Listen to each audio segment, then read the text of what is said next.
As a public speaker, you are not as good as you think you are.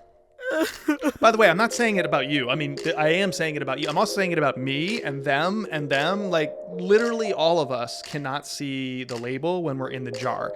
And one of the things that public speakers benefit from is a peer set that is willing to be honest with them.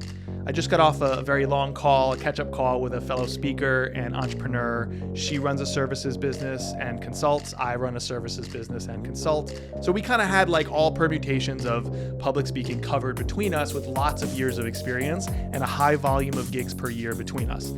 All that to say, we were talking about like different things about our ideas and challenging each other from a place of love and support. But if I don't have people like that in my network, I'm not going to get any better, because in the room, you get a false sense of positive signal, because the only people who really come up to you after a talk are the ones who really liked it.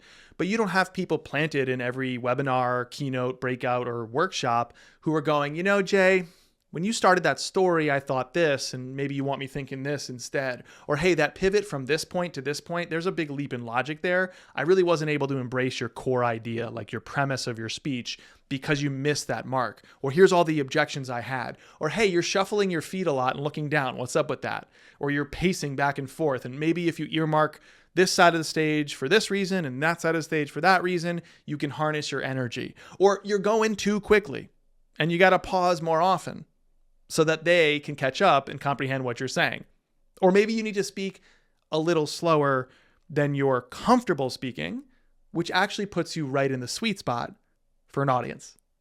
Regardless, if you don't have somebody else giving you brutal honesty, but from a place of warmth and love and support, it's really, really hard to get better as a speaker. And so one of the things I'd encourage you to do is to seek out trusted allies in your space. That could be actual other speakers.